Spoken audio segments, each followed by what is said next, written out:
And we are live, ladies and gentlemen. Welcome to the Ango Show. It is February 11th, 2025. My name is Ango, and I am joined by Billy TKO.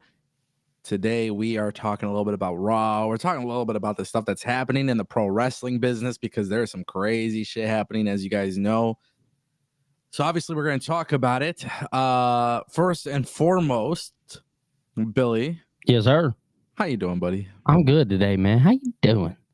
I don't know, man. I don't know. It's It's an interesting day. It's weird. You sound off. Yeah, something's a little like I'm like not programmed correctly today. I don't know what it is.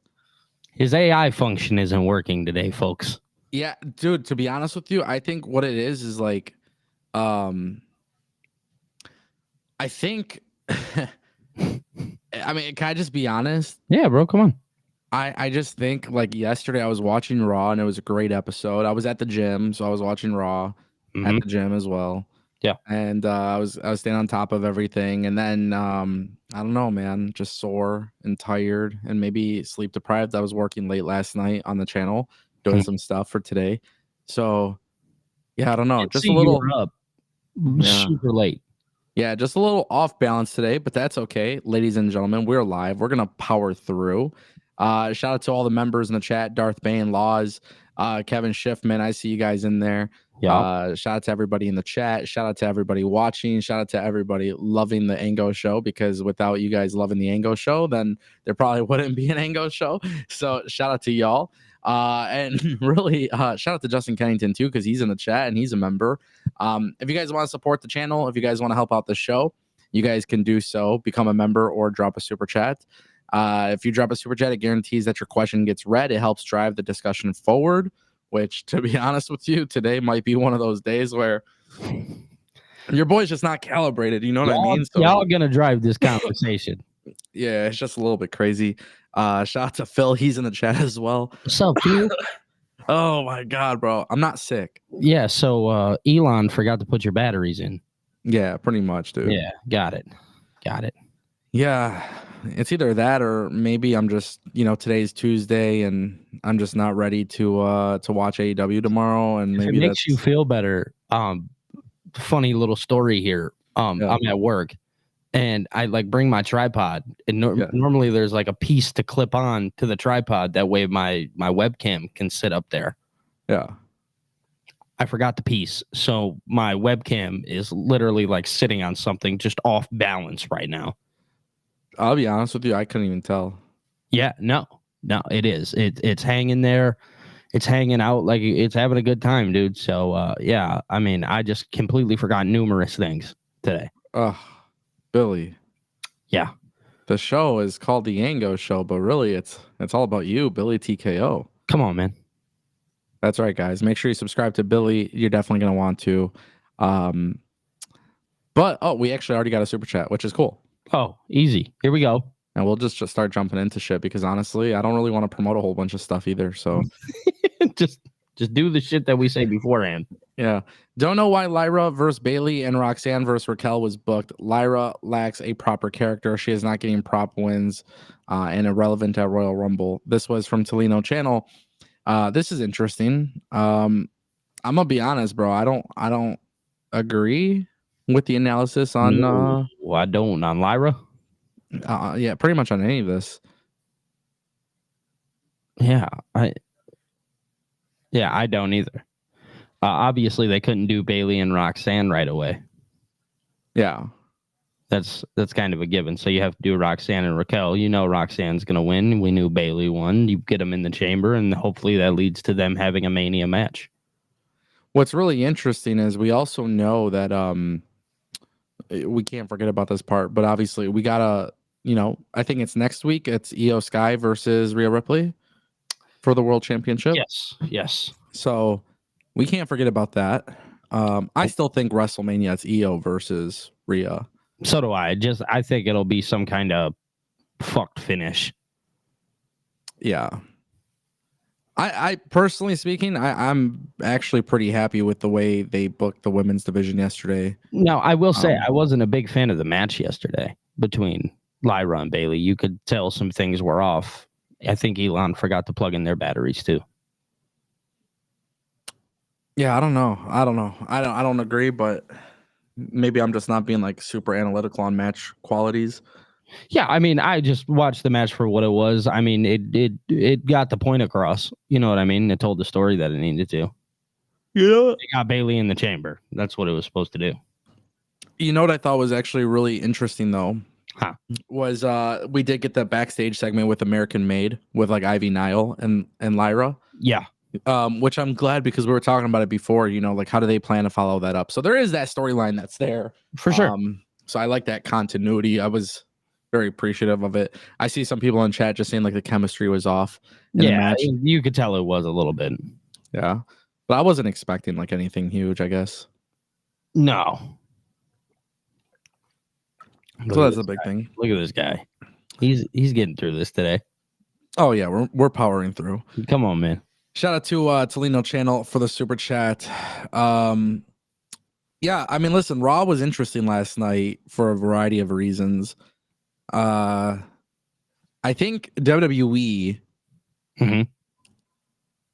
it's the most interesting build or road to WrestleMania. And I say that because this is the first time where I feel like the card for WrestleMania is actually unpredictable. Like yeah, I mean, nothing is. I don't think we're going to have like any significant answers until March 1st with the chamber. I think that's when you'll start kind of seeing things form together and what's going to play out and what's not. I think that's, you know, because we've been so conditioned to understand that the Royal Rumble is really where you start to get it and everything starts to make sense.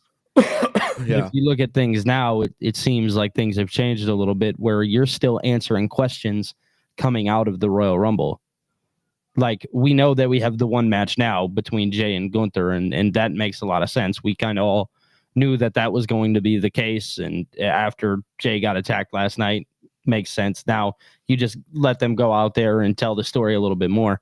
But overall, you're so used to that condition that we once had, and now here we are, just unpredictability all across the board other than that one match. What did you think of the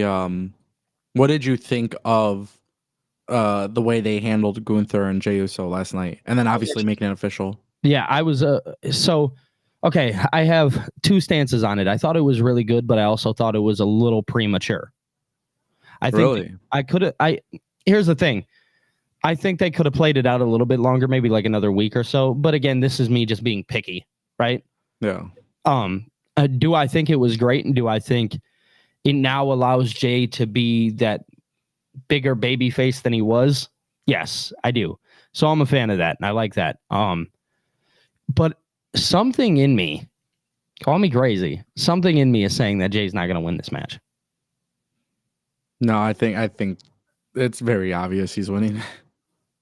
I want to say that, yeah, it's very obvious, right? It's very obvious, but I don't know, man. There's just something in my body that's like, what if he doesn't give Jey that W? No, I think Jey gets it. I mean, it's very obvious. The internet wrestling fans don't love it, but these are the people buying tickets, and he's literally got to do a fucking encore of his entrance every time, and he's obviously very much killing it. So he's really good in that spot, man. And when you're really good in that spot, you got to reward him. And Gunther's whole thing is that he just doesn't see the value of Jey, and he doesn't respect Jey. And I think the biggest thing about Gunther is when you look at his losses in WWE, it's always because it's when he doesn't take his opponent or respects his opponent the most, where, you know, like Braun Breaker, for example, and then Sami Zayn. Yep. You know, he has no respect for him. Yeah, so he overlooks him. He overlooks them, and I think that's exactly what's happening here. And I think that's a good story arc, you know, honestly. It is, because Gunther just knows that he's the best. Yeah. So it does create that shock win if Jey Uso obviously beats him. But like overall, dude, I'm a really big fan of like I'm excited for the match. What happened last night got me intrigued, even more than I already was. It's interesting because you said the word premature. Mm-hmm. But I feel like this is actually a really good challenge for WWE to see what they can do with this much time from now until WrestleMania to keep it fresh and keep it going. That's what I'm really interested about, is like, because here's my thought process. If you really want to tell a good story and like really get under like Jey's skin, for instance, because Gunther is obviously the heel here. And he can kind of play into those shitbag ways and like get the family involved in some aspects. Yeah. I think that would be like a really good way to keep this story fresh, is like, say, I don't know, you get a family member, maybe do something with his dad or something like that. Like, I don't know, because it seems like Rikishi's been like a really big voice for Jey. Obviously, we've seen the footage with the Royal Rumble win and stuff like that and how that played out. I think this is me fantasy booking, but it'd be really cool to maybe get dad involved and have Gunther like beat up his dad or something like that. I don't know. Yeah. I think you try to make it more personal. I think the thing about Jey is a lot of people argue that Jey is in a situation where, I think a lot of people argue that Jey is in a situation where it's all gimmick.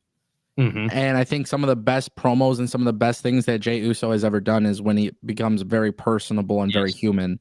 So I don't hate your fantasy booking idea at all, to be honest. I just think you have to do it in a very unique way that's logical. You do. Because here's the thing is, you can't go out and do the Roman thing, because Roman's obviously going to have his little own storyline going on. Yeah. And I wouldn't necessarily know how to go about playing that and intertwining those stories together. But I think you can still utilize the Anoa'i family. There's always something. It's how big it is. You know what I mean? Yeah. There's always something that could be done there. Yeah. Which I'm excited about. I think it's like I said, you were right. It is a very, they kind of, instead of waiting for Jey to decide after Elimination Chamber, I mean, they just waited for 2 weeks, really. It was the second episode of Raw, and they finally came to that conclusion. So yeah, I mean, they had him go travel one time. Yeah, which I'm okay with. It's just I'm curious to see. I mean, because it is as simple as like, we knew Jey wasn't picking Cody. Yeah, it's obvious. Yeah. Which makes it actually a little bit more interesting now, because of the fact that, like, can you tie in Cody somehow to the storyline? And you have to remember, like, WrestleMania is really deep into the month of April. Yeah. So, like, there is a lot of time. Oh, there's a lot. It's a challenge. This is going to be this is a big test for Triple H. This is like, what, a month and 2 weeks, so a month and a half? Something like that. That they have to book. So they have about 6 weeks left of TV. Oh. That they have to book. I don't know. I think you can tell a really good story. They've already began telling a good story. The last two weeks have been really good for Jey and Gunther. So I do look forward to seeing how they go about that, obviously. It'll be hard. It'll be hard for Triple H for sure. He's gotta actually make this feel like a World Heavyweight Championship feud. And that's the big thing. Like, right now it's coming across that way, but it's still so early. Yeah. So I seen Phil in chat. He said 10 weeks. Got you. Damn. That's a lot of time. Damn. It's a lot of time. And who knows, man? With WWE, it's telling. I just thought of something. I was just thinking randomly in my head. I don't know why the fuck this popped up, but it's like, dude, can you imagine if The Rock fucking came back and was like, we're not doing this shit, and then it's him versus Gunther? They're like, yeah, we want Cody's we want Cody thing was such a big thing. We're like, let's do it again. So we want Jey. I obviously hope that would never fucking happen, but I just bring that up because the IWC would have a fucking meltdown. Oh, I know. Darth Bane renewal for the membership for 5 months. He says Black, Miro, or Starks first to show up at WWE. Billy? Ricky Starks. Yeah? Yeah. Give it to me. Break it down. Vengeance Day. NXT. Put him in NXT. Let him go there. Let him succeed. Help that men's main event scene. Please help that men's main event scene. Somebody believable like Ricky Starks go out there, cut a promo on anybody, completely rip them a new one. Yeah, I think Ricky Starks is the first to show up, but that's bias. I'm a huge Ricky Starks fan. Yeah. It's interesting because I saw somebody on Twitter. This wasn't my thought process. I didn't think about this, but I saw somebody on Twitter bring up the Radicals debut. So Eddie, Perry Saturn, Chris Benoit, Dean Malenko. That happened January 31st, 2000. And basically somebody mentioned on Twitter, and I swear to God, bro, low-key, I kind of think it'd be sick as fuck. No, if we had them sitting all there, like on the side. I don't know if I would do it for NXT. I think I would do it for SmackDown because SmackDown or Raw. Yeah. But holy shit, I just kind of when I seen that pop up, I was like, oh, that has to be done. This man Ango is clouded today. I like it, man. Yeah, dude. Hell yeah. I agree. That'd be fire. The thing is, man, you gotta just like you gotta think it just didn't work out for them in AEW, and it's AEW's leadership, you know. Yeah, do you think that they get rid of Wardlow and Phoenix now? I don't know. Not sure. I don't know who. I personally, I believe I'm under the impression there's going to be more. So Tony woke up one day and was like, you know what? Clear the checkbook. Let's talk about it. Let's have that conversation. Is there really a... I mean, I know the IWC is not going to want to actually participate in this conversation because everybody wants to act like they know. But I think when you have a deep dive into whether or not AEW is profitable, how much money they've burned on this talent for 5 to 6 years, we don't know. There's nobody that actually knows the bottom line. And I think it's safe to say that AEW is very expensive to produce and they pay a lot of money for talent. And obviously Tony Khan and Shad Khan got a lot of money, but the reality is actually very simple. And I think this company is not making money the way that people think. So I definitely don't believe, like, listen, Tony Khan and AEW are going to spend money and spend money and spend money. Yeah. But at some point when your company is not really performing that well, spending money isn't really a solution. So I'm under the impression that AEW and people would be like, well, what gives you that impression? I think you got to look at AEW and what they've done before. They literally released Anthony Henry when he was fucking injured. So like, that's how desperate they were at that point to make cuts. And then Tony Khan looked dumb as fuck when he then brought back Anthony Henry, but he brought him back because of the perception that AEW, you know, basically screwed him. So yeah, it seems like, so this is kind of the thing that we've always said about Tony, right? Is he's one of those guys that just kind of follows the lead of what the IWC says. That's kind of been what the IWC has chose to make of Tony Khan, and he's given that perception, right? Yeah. When it comes to, oh, well, now he's holding them hostage. Well, he sits there and he holds them. And then it's like, oh, well, we want to see him release. Well, here they go. And it seems like Tony Khan's always been a person trying to please the crowd. Oh, for sure. I mean, he just did that interview this past weekend where he was talking a little bit about not going publicly traded company. Yeah, because why would you want anybody to see that information? Why would you want to see that information? Why would you want people to see that you are not profitable and that you are bleeding? The only reason why it doesn't impact them as much is because they're just filthy fucking rich. But I guarantee, I am very much under the impression that they will start cutting. I think they'll very much. Well, because here's the thing: is like you could be super rich, you could have as much money as you fucking want to. At the end of the day, you're running a business. And you have to look at things with a business mindset. And you have to understand that people that normally have money are looking to make more money. Yeah.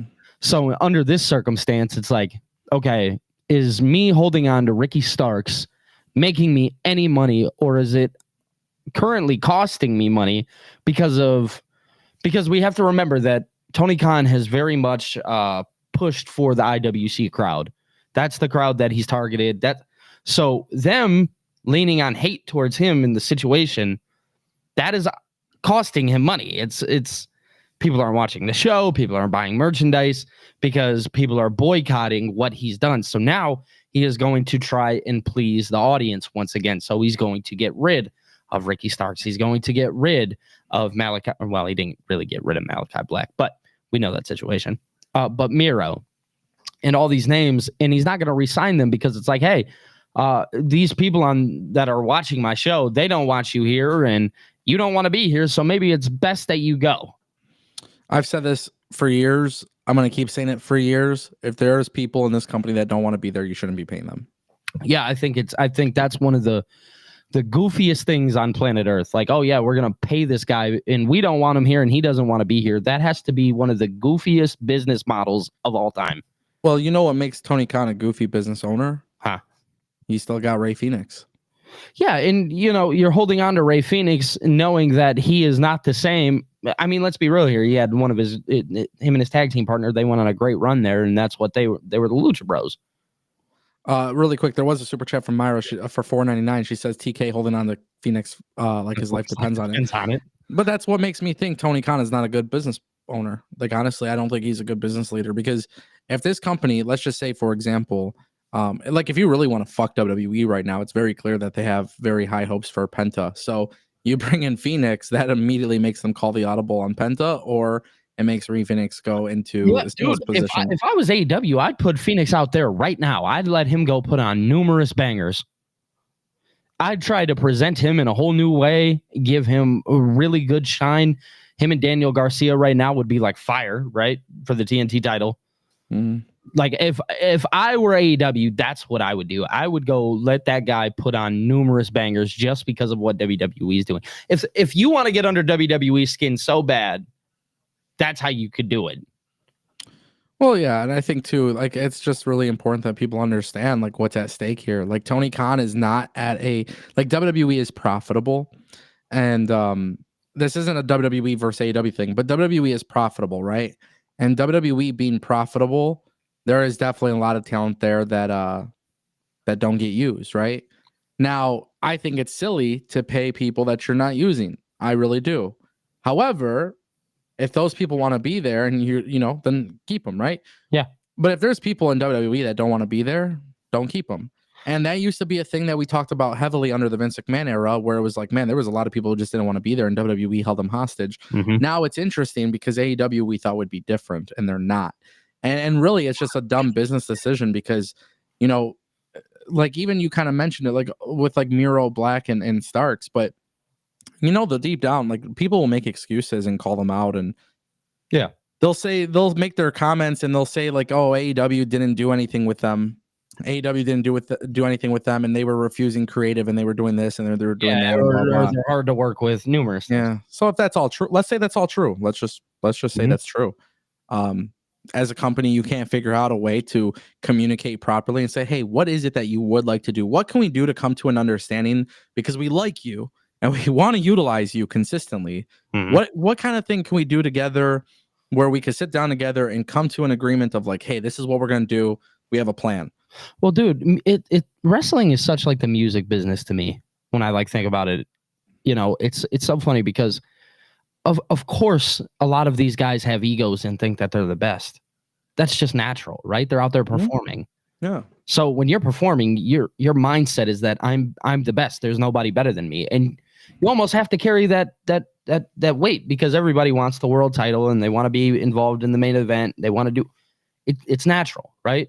So you're telling me that as a boss, you haven't figured out how to work with somebody's ego. Maybe you're not the best boss that you think you are. Because in this industry and in this business, it's the one thing that you're supposed to do is be able to work with somebody's ego. I'm not saying that people should be dickheads. You know what I mean? I'm not saying that. What I'm saying is that it's just natural for people to think that they're the best. And they want to be put in good storylines. That's fair. And if they think that, give them that good storyline or explain to them how this could be good for them. Yeah. There was a message that Mike left in the chat. Mike's our mod on the stream. And he says, Rey is leaving no matter what, so Tony won't make him a bigger star. So what's actually really funny about this, though, and I understand that sentiment, right? So if that's the case, then release him. But let's say you don't release him. Mm-hmm. What I think AEW should do, and really WWE and every wrestling company should do, is when you have a talent who might be leaving, or you have a talent who might be disgruntled, I would actually not really worry about their future. I would worry about how I can maximize them so I can make money from them now, at least in the short term. Because the reality is, and the IWC is just too fucking dumb to actually grip to understand this, the anti-WWE people that I'm talking about. Yeah. But Rey Phoenix being built into a bigger star for WWE actually doesn't hurt AEW in the slightest, by the way. Oh, it might help WWE, and this is more of like an ego thing because you're helping your competition, technically speaking. But if Rey Phoenix left your company and became a big star in WWE, it doesn't hurt your company. Just like it didn't absolutely hurt WWE when Dean Ambrose left. He got a very nice send-off from WWE, showed up in AEW. Yep. And That didn't hurt WWE at all. And I would argue that Jon Moxley, aside from the Shield stuff, I feel like Jon Moxley has obviously been presented and booked better in AEW. For sure. So, yeah, I think that company was more fitting towards Jon Moxley rather than WWE was. People act like it's a sports thing. And I want to point this out. The Mavericks, they do this trade with the Lakers, right? Yep. Luka. So Luka is an incredible talent. The Mavericks made Luka Doncic into a star, no matter what anybody says, right? Yeah. He is going to the Lakers. Does that mean the Lakers are automatically winners? No. Why? Because the Lakers have other problems, right? Their center situation. They don't have. There's a lot of key pieces that are missing. So one key person didn't actually really do anything. No, he's just fun to look at. Gotcha. Yeah. So now turn that into a wrestling conversation. It's the same thing. It's literally the same thing. Mm-hmm. It's very normal for people to leave sports teams and go elsewhere. Yeah, you could have the one big star and he can come over, but he doesn't ultimately make the team.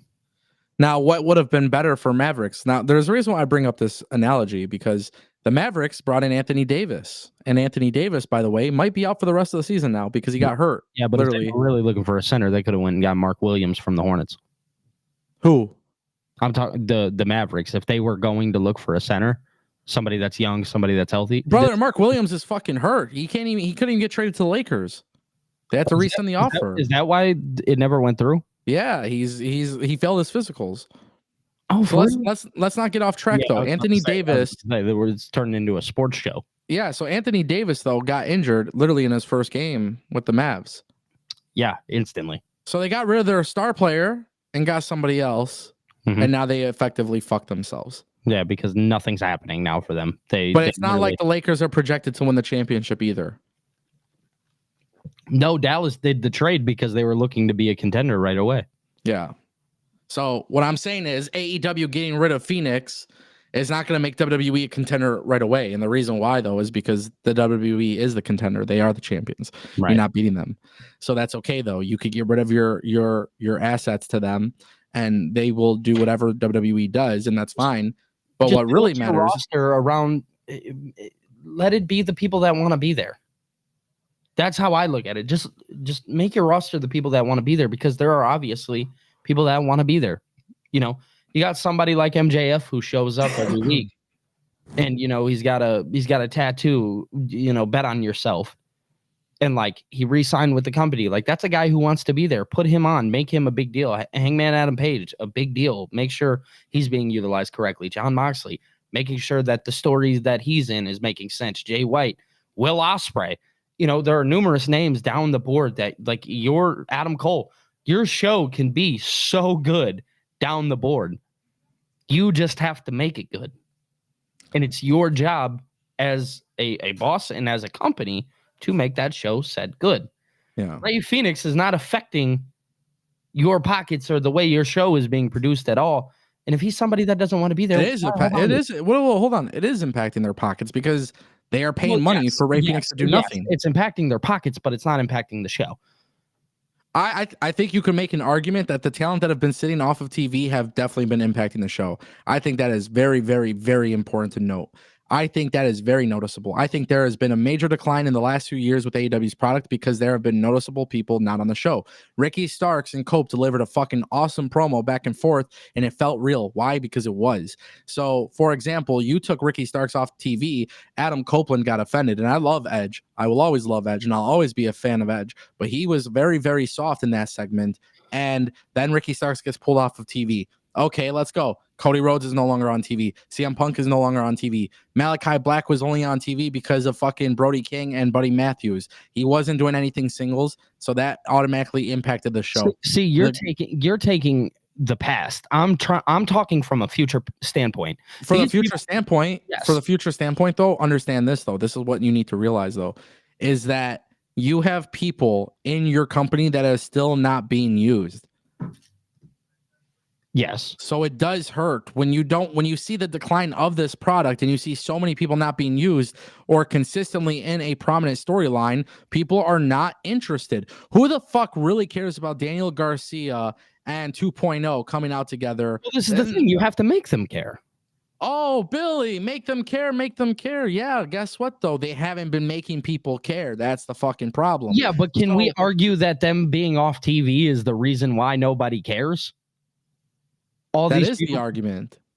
How does that make sense, though? How does it make sense that these people being off TV is the reason why nobody cares? That's false. AEW could go out and make a good product if they wanted to. They're choosing not to. I could care about Daniel Garcia if you made me care about him. I don't think they're choosing not to. I don't think Tony Khan knows how to. I think there's a very big difference. But also too, and like it's relevant to WWE too, because if you look at WWE, they have a situation where right now the mid card on SmackDown is suffering. But guess what? They also have people not being used on TV, so it fucking hurts their product. For sure. So how do you make people care? You got to put them on TV and actually do stuff with them prominently to make them care. I agree. So, WWE has the same issue with the men's division in NXT and SmackDown's mid card. So in AEW, it's just actually a little bit more impactful because of the fact that they have that situation going on where there's a lot of people who aren't being used. You know, for example, like Wardlow, like we could talk about Wardlow all day. And it's funny because when I go back to my old videos talking about Wardlow, AEW fans were sickos for him. But then when you see that Wardlow's off TV, they no longer care about him. Guess what? He's trash. He's washed. He's injury prone. He's this. He's that. He's a loser. He's not good. So I see stuff like that, and that just reminds me that's AEW's fault. AEW created that perception where they have effectively ruined the perception of the wrestlers on their roster. So guess what? Rey Fenix, you know, and I know we're spending a lot of time on this, but Tony Khan holding on to Rey Fenix like his life depends on it is actually really fucking silly. And the worst part about it is that it hurts the product even more, and it hurts the company even more because you're spending that kind of money. Yeah, you're spending money to keep that person, which, by the way, there's a lot of people getting paid.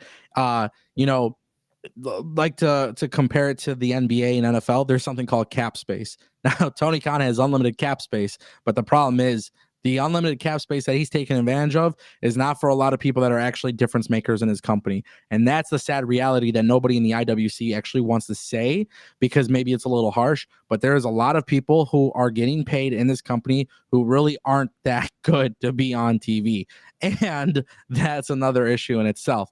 So you're going to see some of those people probably not stay in the company much longer. There will come a time, I promise you, Tony Khan will not keep everybody under contract. I said this years ago. In the past 2 years, we've already seen it become a little bit more relevant.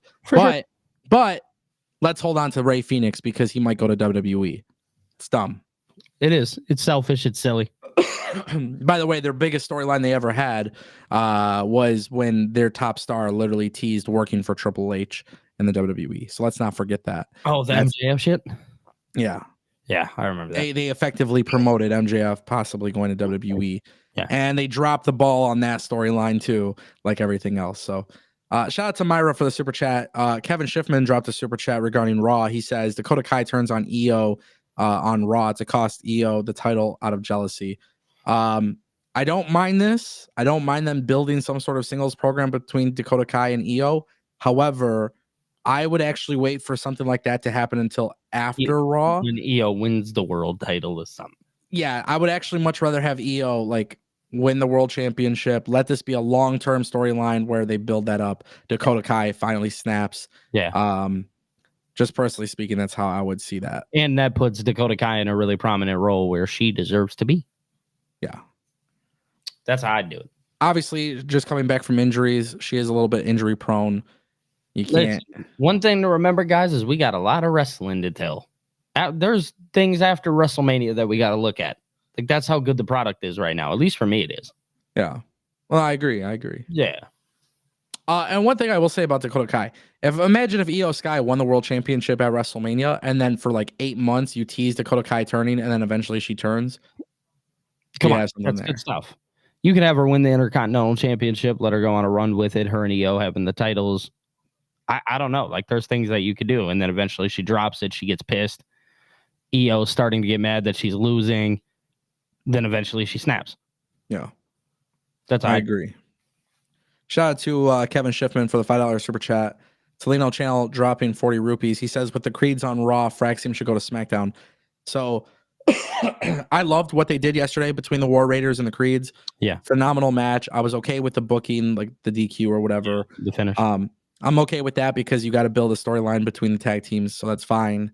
I'm excited about potentially seeing the Creeds become world tag team champions. I think it's inevitable. It will happen. They look good with the belts when they held them up. Yeah, and honestly, the War Raiders and the Creeds is just going to be a phenomenal feud. Yeah, God, yeah, that moonsault last night, that was like, oh, good. So this is where WWE has to actually get better, though, and WWE has to keep, we're seeing it on SmackDown. Now we got to see it more on Raw with the tag teams there. Definitely do that. Now, I think Fraxium going to Raw or SmackDown is okay. I'm okay with both options. However, I think Fraxium will go on to SmackDown and have better matches. Motor City Machine Gun, Street Profits, DIY, things like that. I will say, though, please, for the love of God, Triple H, WWE, Nick Khan, Shane McMahon, Shawn Michaels, whoever the fuck it is, I don't care. Paul Heyman, I don't know. I said Shane McMahon, like that fucking guy is doing anything there. But like dead ass, Nathan Frazier and Axiom should not be broken up. So please do not fucking break them up. They are a very good tag team. They've gotten over as a tag team. Leave them alone. They're good. They're very, very good. Very, very talented. People like them. They will do great things. I'm watching Power Rangers when I watch them. I feel like they're fucking Power Rangers on roids, bro. They're fucking amazing. Bro, insane. I think when people look at Nathan Frazier, people like, I think Dave Meltzer said it, so it's interesting. But I see the comparison, like a young Will Ospreay, like coming up the ranks, like Nathan Frazier. Yeah, for sure. Yeah, and he's really good. So obviously, shout out to Ben Carter because he's fucking sick, bro. And yeah, dude, I'm excited to see what happens with that. I'm okay with Fraxium going to SmackDown. I'm okay with them going to Raw. Honestly, Raw probably needs them a little bit more. But who knows, right? Yeah, hell yeah. Shout out to Toledo Channel for the super chat. Myra dropping a $9.99.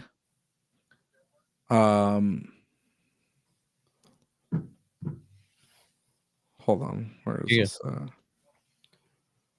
$9.99. Myra says, I heard this by a chief marketing officer. When you have conflict, you fix it ASAP because conflict leads to financial losses. I wonder if TK puts on his business hat rather than his wrestling fan hat on. No, that's very true. I mean, any business who knows how to conduct business knows that you have to fix conflict. You can't. Yeah. Leadership, I think companies get this wrong all the time, but leadership is super incredibly important. And you got to be a leader. You can't be a boss. You got to be a leader. You got to have people bought in. And I think initially when AEW started, it was very clear with like Britt and the Elite and everybody, like everybody was kind of bought in relatively fast. I think it just also ended very quickly. I don't think people believe in the company's mission. I genuinely don't believe people believe in the company's mission, their future. I don't think people are truly invested in the company like they once were. I think the probability rate of people leaving AEW today for another company is very high compared to what it was 2-3 years ago. So, that's kind of how I look at it. And I think really the part of that is probably from leadership. I think part of the booking and then just constantly dealing with bullshit. Like it's like when WWE was under Vince McMahon, people forget like how bad the morale was. Dude, it's not good. You don't want to go to a workplace that has bad morale. No, hell no. So I think with AEW, it's like, I'm sure for some people, they just genuinely don't give a fuck because they're getting paid, and that's fine. That's cool. Like that at the end of the day, it is a job. I don't care what anybody says. It is a job. So to me, the way I'm kind of looking at it is, why not try to fix that culture? Why not try to get people bought in? Why not try to get respect from the fans? Stop being unpopular, Facts. Stop being unpopular. And everything you're doing is unpopular. Your Death Rider storyline is unpopular. Your way of doing things when it comes to talent utilization, it's unpopular. The way that you are not listening to fans, it's unpopular, Yeah. Those are all things that have to be considered, man. They are. Numerous things. And it's not just storytelling. It's just in general, there's a lot of important things that like it has to be mentioned, man. It has to be mentioned. Shout out to Myra for the $9.99. Myra dropped another $9.99. She says, Billy said it best. It's important to have people skills and navigate all the personalities and have the skills to be able to work together as a team so everyone benefits. Yeah. So look, it's something that I've said for a really long time. I actually had a conversation last night with one of my buddies about it. He was talking a little bit about myself and how I try to move like in some sense as a leader, right? But there's one thing, I hate confrontation. As a leader, you have to know how to navigate confrontation, whether that be from an individual person or numerous people. You have to know how to navigate that correctly. I think this is a funny topic. Why? Because I think it's so funny when you have to be careful how you navigate confrontation. So this is how it works in the real world, not in wrestling, but in the real world, I'm the boss. I have a huge risk of being the boss, and therefore I'm going to pay you to do your job, okay? Yep. And here's what's going to happen is I'm going to pay you either weekly or bi-weekly for an amount of money that we agree on and for the amount of work that we agree to do, okay? Yeah. And here's how it's going to work. You're going to shut the fuck up. You're going to clock in, do your job, and clock the fuck out. Yep. And after that, you can go home and do whatever the fuck you want. Yes. So in wrestling, it for some reason doesn't work that way. It's not the same. But confrontation is quite easy. You shouldn't be scared of confrontation. You're going to say, shut the fuck up. You work here, and that's it. Well, that's how it works. And I'm just being honest, bro. Like I know it's not the popular opinion, but I think a lot of people want to just. I think a lot of people look at. I've seen this with my old employees that worked for me, and I see this for people. There's a lot of people that just, I'm going to come to work and skate by and get paid and do the bare minimum and this and that. That's not how it works, baby. No, you're going to do what you agreed to do when you took the job. And if you lied about what your qualifications are and what you can do and can't do and how you can manage and stuff, I'm going to help you and I'm going to get you to the point where you can. But if you're not willing to accept that help or you're not willing to do it, I'm just going to let you go. Yep. So the thing is in professional wrestling, and this is why when people use that excuse about Miro, Malachi, and Ricky not being able to, they were not accepting ideas or whatever. That's all a whole bunch of gossip from the internet. There's been no confirmation on that. But as I said, if that stuff was all true, that just goes to show you that Tony Khan is a fucking poor leader. For sure. Poor leader. And at the end of the day, the way to improve as a leader is by looking at yourself in the mirror and understanding that it's a problem. The fact that it's a problem to begin with shows you a side of weakness. And I think that's really important to acknowledge because Tony Khan at first probably wanted to be the cool boss.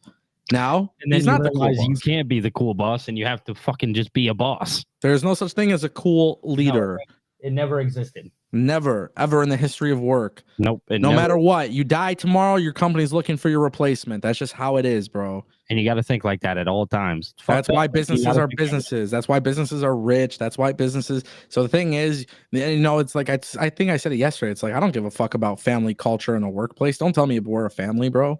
You were talking about it. You said it was a super chat or whatever, like CM Punk, Vince McMahon, not my father. The father. It was from Myra, actually. That's fun. Yeah, bro. Like that was fucking like that's the truest shit in the world, bro. Like I come to work to get paid and do my job, and that's it. I don't give a fuck about this family aspect behind it. Now, obviously, what makes this a little bit challenging, you have to at least acknowledge the fact that they're independent contractors. Yes. But Tony Khan could have been the company to change that, and they didn't. So that's your mess that you got to deal with because you don't want to spend the money now you're reaping the consequences of that. Exactly. So shout out to Myra. The $9.99 super chats. Appreciate you. Yeah, I mean, Billy did say it best, though. It is important to have people skills and navigate all the personalities. And that's just something that you naturally have to do. And here's the thing. If you're a leader and you don't know how to do it, that's okay. You can hire somebody to do that. Exactly. And that's the good thing about having money. But Tony Khan also hasn't realized that either. Yeah. Shout out to Myra for those super chats. There was a couple more I feel like I've seen. The super chats is flowing in. Thanks, guys. Helping us navigate this conversation. Yeah, where is Kari Sane? I think she's injured, right? Yeah, I think so. I think she's injured. I can look it up fast. Yeah, look it up. I want to say Kari's injured. I'll look it up right now. And shout out to everybody watching on X. We got a couple hundred people watching on there as well. So shout out to X. Shout out to y'all. December 16th. Okay, yeah. So Sane was attacked by Pure Fusion Collective, Trio, Sonya Deville, Shayna Baszler, and Zoe Stark during the December 16th episode of WWE Raw to explain her legitimate injury. So, yeah. Fun fact, she's been injured so long, Pure Fusion Collective no longer exists. Well, Sonya Deville was released, so. Shout out to Ernest. He dropped a $5 super chat. He says, if Miro, Stark, and Black go to WWE, where would you place them in WWE? So we talked about Black yesterday. Yeah, I mean, listen, I think SmackDown needs the most help in that mid card right now. Just like the IC title is very, very well off on Raw, the US title needs some help. So that's a very big weakness for WWE currently. So honestly, if I had it my preference, Miro and Black both go to SmackDown. Starks goes to NXT because NXT needs somebody in the main event scene to help lift up the show. Yeah, Starks and we're not saying that Ricky Starks has to stay in NXT. Nobody's saying that. Yeah. We're just saying put the guy there and really help that men's main event scene because it is in need of some serious help right now. Yeah. And also really quick, I just want to address this. I got a tweet response just a moment ago. Okay. Because I tweeted that Ricky is free and clear, and I said, let's fucking go. And Stooge, who hides behind a fake profile pic, says, funny seeing all these fans off his coming out of the work. Y'all never support him in AEW, and it's hilarious. So I love fucking hilarious. I think this is what's funny is I think these are the people that Tony Khan actually books for. So I think that's like the funniest aspect of it all because anybody who watched NWA saw Ricky Starks was a star, and we were elated to see that he got a TV deal. TV contract with the company. Oh, dude, so I remember when he debuted. Yeah. We wanted these guys to succeed. And actually, this is where Ango's been such a bad fucking person on the IWC. Because I called it Miro, Stark, and Black. I mean, I've said it. They've all been mishandled in AEW since initially they've been in AEW. So shout out to me for constantly fucking being right. And then constantly, constantly being right when I don't want to be, bro. Stooge thinks you're wrong. Yeah, it's okay. It's just, I think the reason why I want them in WWE, well, first and foremost, look who's fucking going to be booking them. Simple as that. Yeah, God forbid I want these guys to be handled a little bit better. Yeah, it's just such a shame. As a fan, I want that. Yeah. God forbid, Yeah. Obviously, I answered the super chat. Billy, you kind of answered it yesterday, but go ahead and respond with your. Yeah, no, I naturally agree with you. I think Starks goes to NXT, help that main event scene, and then you could put Miro and Black on SmackDown, really help that US title picture. Yeah. And don't forget my fantasy booking from like a month ago, Aleister Black. Yeah, you just want heavyweight champion. You just want to get him in. Yeah, I just want to get him in and become a world champion. So they could put him on Raw, have him go be a contender against Jey. No, not yet. I don't know. Nope, because the Sammy story is better. Oh, yes. I forget we have to go through that. Yes. Because that'll be fire. Yeah. Shout out to Ernest for the $5 super chat. Appreciate you. LMCT dropping $4.99. How would you handle releasing talent from the contracts that would make business sense, also taking into consideration the public relations impact? Great question. Great super chat. Good one. Billy, I'll let you go first. So how would I handle releasing talent from their contracts? So obviously you have to have like a serious talk with these people and you need to sit them down, but to really protect the publicity behind it in the public eye, I think the best way to handle it is just making sure that you're leaving each other on good terms, right? It really is that simple. Don't let things, you have to make things clear in the beginning. And again, we've kind of talked about it with Tony Khan. You really have to make them clear in the beginning that, hey, no matter what, this is business at the end of the day. And a business relationship and a personal relationship are two different and very different things. So just because we'll just use Ricky Starks, for example, just because Ricky Starks was released from his AEW contract doesn't mean that he necessarily hates Tony Khan, the human, right? He may just not like Tony Khan on the business level. He may not like the business that Tony Khan has done. So I think the best way to protect that is just making it known, like, hey, dude, we just didn't see eye to eye on a business level and we couldn't get business done and it sucks, but, let's move forward. I hope you succeed. And, I wish the best for you. I mean, look at the way Cody's handled the situation since leaving AEW. I don't think I've ever heard him talk bad about AEW. I genuinely don't. That's never going to come out. And even if it doesn't, then there's a reason why it won't. You know what I mean? It's to protect maybe the personal feelings towards somebody. You know what I mean? And maybe Cody has that personal belief that, like, hey, Tony was once a really good person to me. You know what I mean? And we just didn't see eye to eye business wise, and maybe it got a little personal, but at the end of the day, I'm protecting his integrity.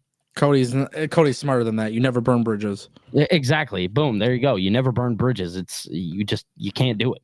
Tony Khan's like a flower. He's delicate. You hurt his feelings, you're probably never coming back. Triple H and WWE have shown us, historically speaking, that, hey, if it just makes sense for business, we'll fucking get over it. Yeah, hell yeah. Look at Punk. To answer this question, good answer, Billy. To answer this question, I would do things a little bit differently. My process, if I was in Tony Khan or Triple H's shoes, the way I would handle release is very simple. I would look at the talent that I'm thinking about releasing. I'm going to sit down with them one-on-one, and I'm going to tell them, hey, this is the situation. Right now, you are borderline being cut from the company. I'm not trying to derail your morale. I want to be very, very clear with you and give you a chance, a second opportunity. Okay? So I would forewarn them ahead of time.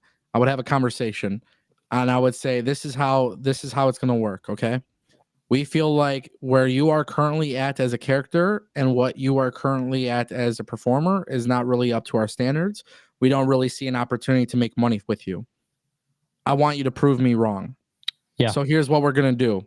We're going to send you to Ring of Honor. We're going to send you to NXT. We're going to have you work with a small group of people. Maybe in AEW, it would be Jerry Lynn and Big Show and somebody else, you know. In NXT, it would be A-Train and, you know, Robbie Taylor and all those guys and Norman Smiley. And we're going to basically give you 2 months. We're going to give you 2 months, 8 weeks. We're going to give you 8 weeks to come up with a concept for a character that you feel would genuinely work. You're going to be responsible for this. You're going to be responsible. You're going to cut promos. You're going to send tapes of you working in the Performance Center. And in Ring of Honor, we'll put you on TV with this character or work a dark match or something like that. We'll give you 8 weeks. If you come up with something that's enticing, we'll keep you for the duration of your contract. We'll give you 8 weeks. That's how I would handle it. I would literally give people a second opportunity. I would let them know, hey, you're fucking up. You're not where we want you to be. We don't really see an opportunity here, but we're asking you to show me that I'm wrong before I give you up and let you go somewhere else. Well, that was kind of what you were saying about the 90-day clause. Yes. Yeah. Exactly. Yeah. So it makes sense, obviously, talking about that 90-day clause. But I say 8 weeks. I say 8 weeks is enough time. And then what I would do is if I have somebody, for example, in AEW, which I want to use a name that's not gone from the company. So let me pull up the AEW roster. This is really weird fantasy booking or hypothetically speaking of releasing a talent, but I'm just going to use... It's all hypothetical. This isn't happening. Yeah. Let's just say, for example, Anthony Bowens, because I love Anthony Bowens. That's the guy who I've been saying since day one should be a world champion at one point. Yes. So let's just say Anthony Bowens splits up from the Acclaimed, and it's like they don't have a plan for both of them. So I'm going to have a conversation with Anthony Bowens and be like, hey, I want you to know that we're behind you. We support you. However, right now as it stands, we're kind of on the verge of cutting you. Because we have nothing for you to do. We have nothing for you to do. It doesn't make financial sense. We're not really sure, on our end, how to maximize with you. We want to collaborate. I think collaboration is very important. So I'm going to give you 8 weeks. Come up with something that you feel could be a very big draw for this company, that you think could be a major element to TV. I'm not asking for creative plans. I'm asking for how you plan to repackage your character, how you plan to change your way of doing things. So you submit promo tapes, you submit training videos, you submit new attire, ideas for new music and merchandise and things that would make you a marketing asset, because obviously that's the biggest thing. Yeah. And if Anthony Bowens came to me and gave me a good idea, maybe it's not 100% polished, but if it's a good idea where I'm like, hey, we could work on this. Okay, let's get a team of people. Let's make this happen. Let's give it a try. Yeah. And then from there, move forward.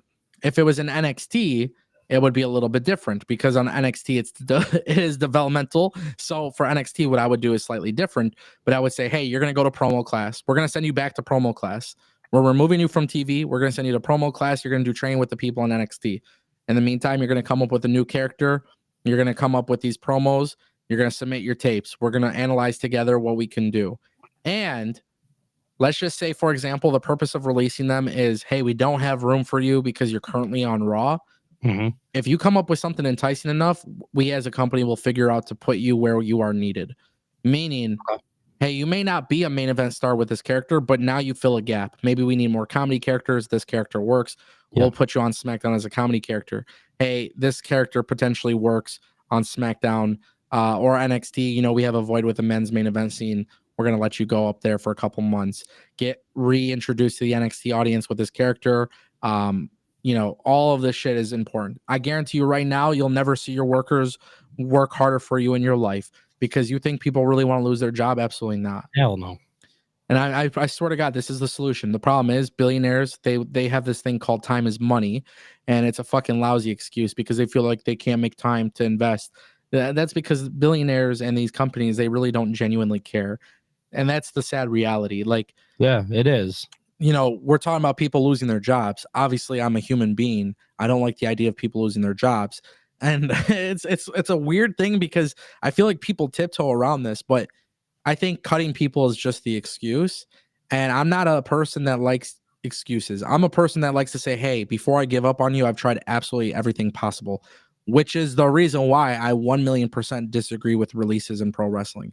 I have always been the type of person, when I was a leader, before I fired somebody, I always thought me firing somebody was a representation of me and how I conduct business. Yes. This is not how WWE and AEW are viewed. But when I was a leader, if I had to fire somebody, I always felt like, damn, they failed because I failed them.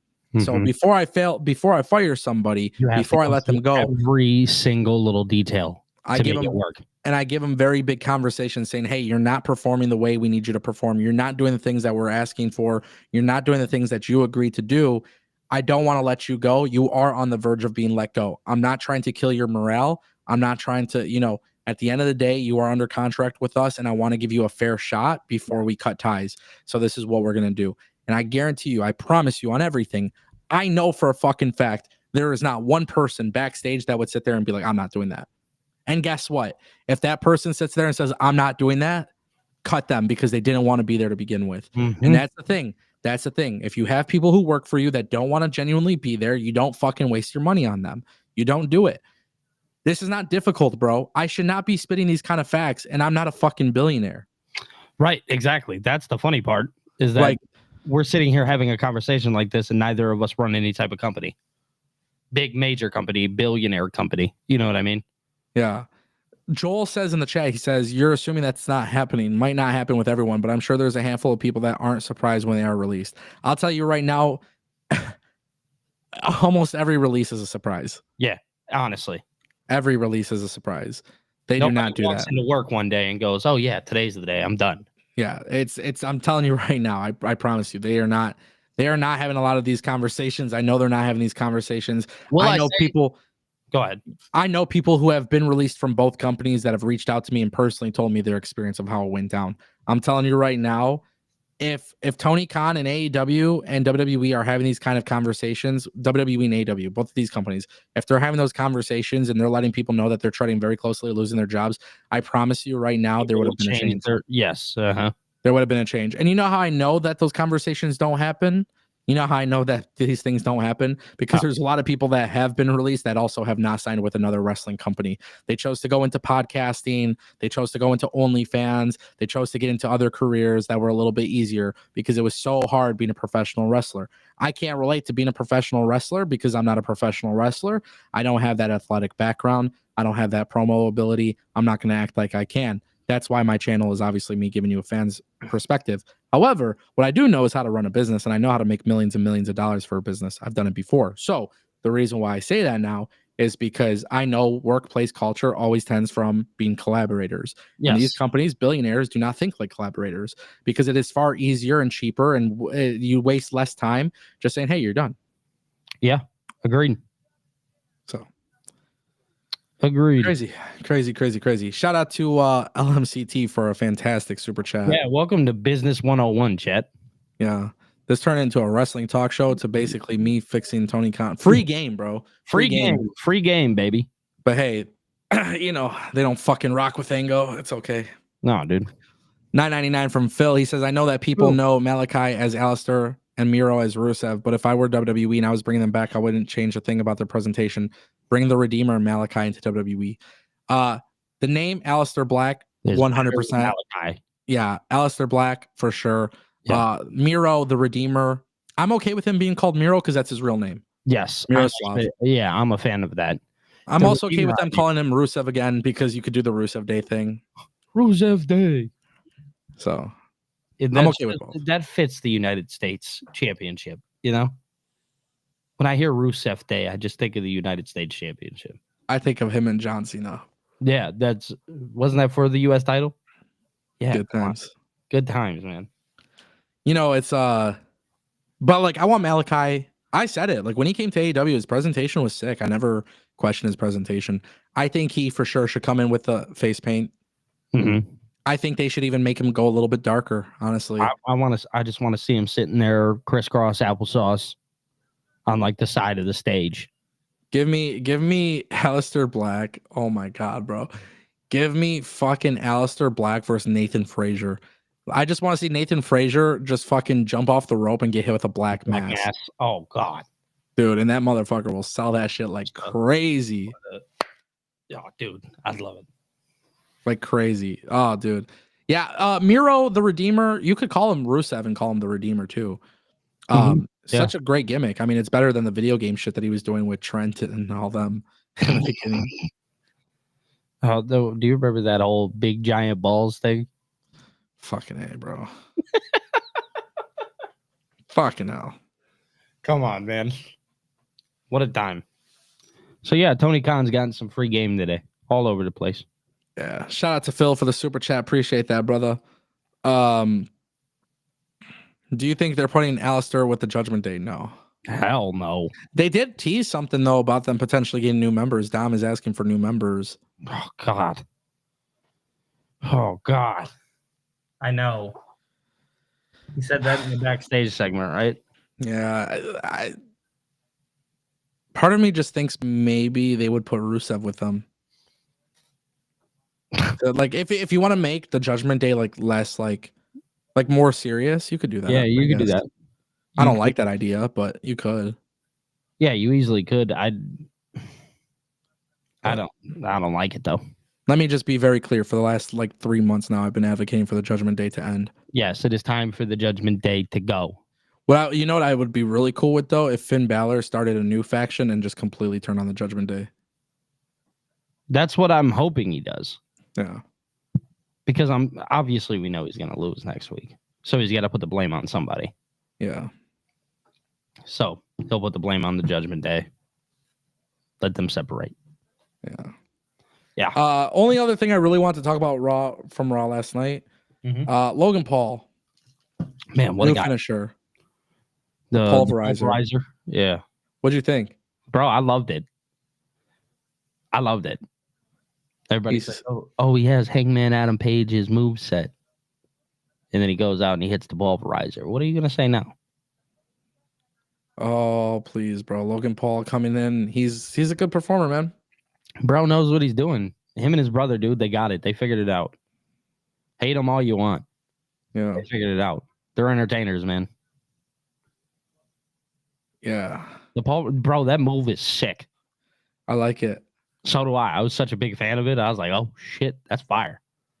Yeah, I like seeing that they've allowed him to introduce some new stuff. Yeah, I seen something about potentially if you want to set up something with Logan Paul and CM Punk in the future. Because do you remember back in the day when that was like a thing? Yeah. And like the whole TMZ shit when they involved.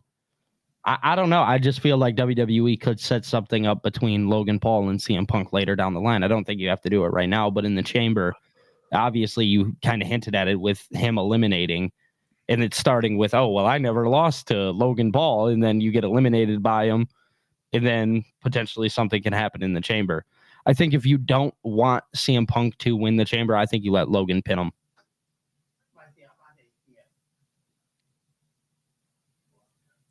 I don't know about that.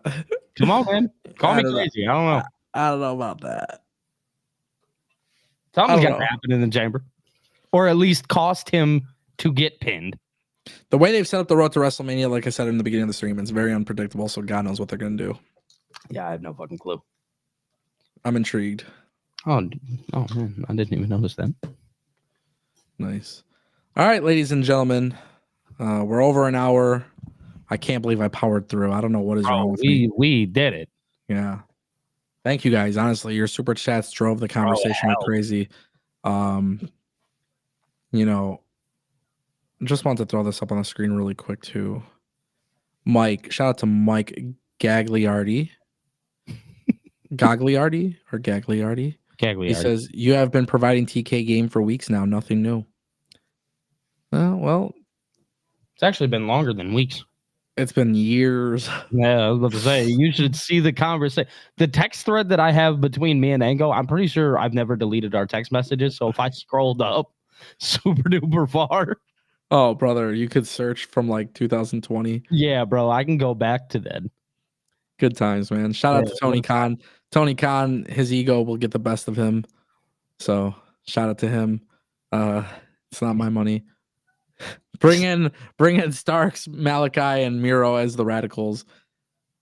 Do it. Sitting in the crowd of SmackDown.